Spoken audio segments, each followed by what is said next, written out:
This video is an introduction to basic organic chemistry. Carbons are bonded as a chain, and the name of the compound is determined by how carbons are bonded. If there's only a single bond, it's called alkane.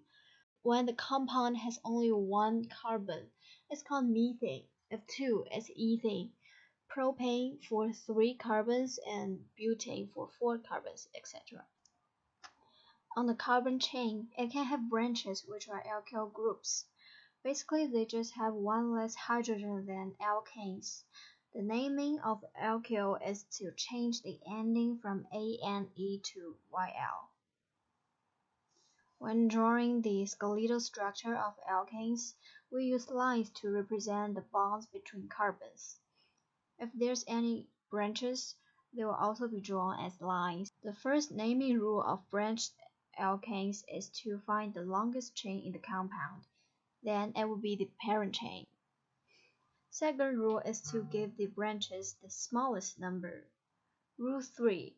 If there's more than one branches, they are arranged in alphabetical order. If branches are identical, add prefix at the front. Here is the example.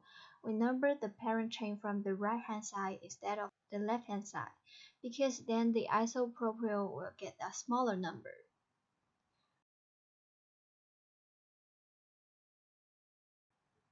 If there's double bond present, it will be an alkene, and triple bond will be alkyne. The endings are changed to ene and yne. Here are some examples of alkenes and alkynes.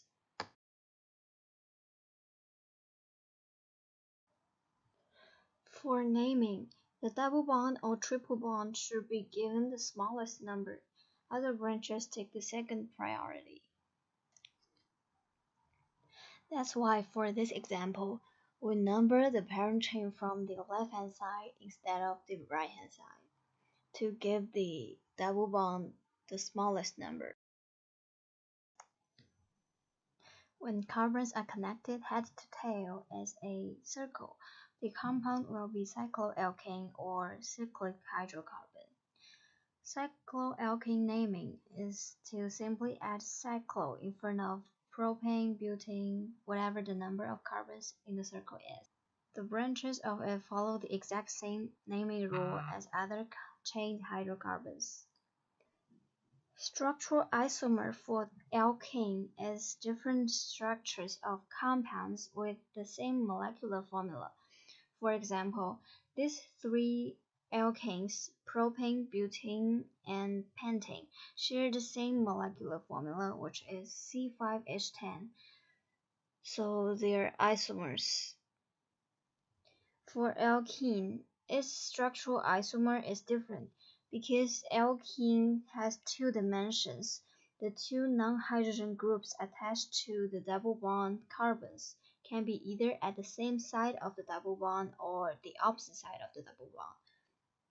If they're at the opposite side, it's a trans isomer, and if they're at the same side, it's a cis isomer.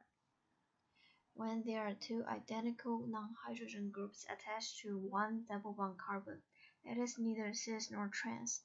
If one group is longer, the longer group should take the priority. Compare this group to the other side to determine if it is cis or trans.